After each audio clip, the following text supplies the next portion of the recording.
My name is Drew, and I mostly two-step, but I also boot scoot, and I play the bass for Katie Mariah. Hi, I'm Nate, and I play drums with Katie Mariah. I'm Toby, and I play lead guitar for Katie Mariah.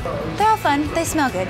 They don't smell bad. I grew up over in Austria where The Sound of Music was written, and I grew up hearing the sound of music, and I liked it.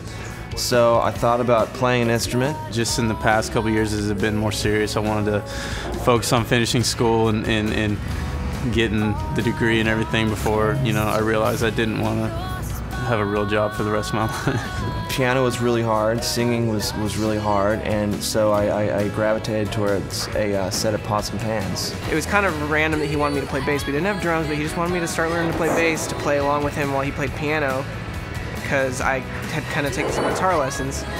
And I started playing, and I played it all wrong. I could handle playing a few notes just along with him, but my form was all wrong. And then when I went to school, they told me that I was doing it all wrong. I had to relearn it. Eventually, I talked my folks into a drum set, which I had out in the woodshed, and I remember practicing in the summer. It was really, really hot, but I didn't really care because I had this awesome little set.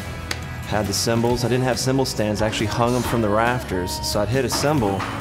And if you can imagine hitting a cymbal, and instead of it going like this, because it's supported, it's on a string, so I'd hit it and it'd go away, and it'd come right back at me. So I kind of had to like swing and duck, come back. It was kind of like Indiana Jones meets Neil Peart, but a lot worse and not as cool.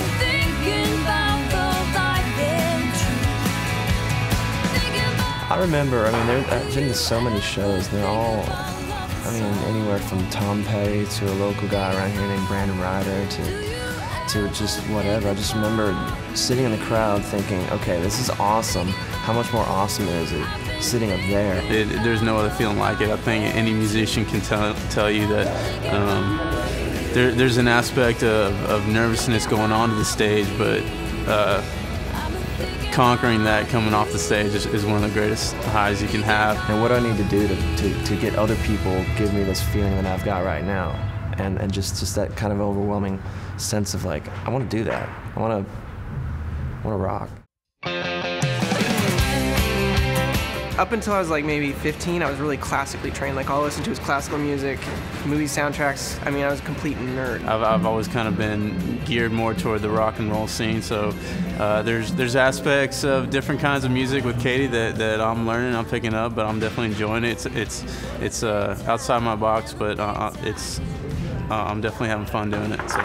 Then I studied jazz in school, and I just kind of have like a big mesh of different things. I played with different funk groups and kind of have some elements of that. And then since I've been playing professionally, I've just played all different kinds of music, and I'm just kind of a big melting pot of musical influence. So somehow I managed to find myself in Texas, where I also found my way into country, which is really popular around these parts. And all that has led up to me being here today, playing a bunch of awesome music with Katie Mariah.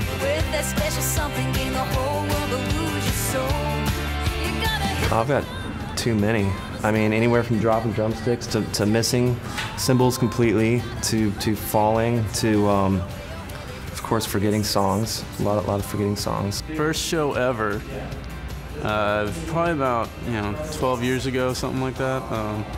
And it was actually opening up for a band that I later joined 10 years down the road, so kind of ironic. But first show ever, started off the song, about 10 minutes into the song, my guitar strap popped off and guitar fell to the ground and made a lot of noise. We had to start the song over, and if I wasn't, nervous by that point, I was petrified after that. I remember kicking my drums over one night, being really, really inspired and just feeling awesome. I just kicked them over and walked off stage and tripped over a cymbal stand, which was like the most rock moment ever, translated to the least rock moment, all within like a 10-second period, I was kind of going through like a California hippie phase, I guess, at the time. Maybe I still am, I don't know.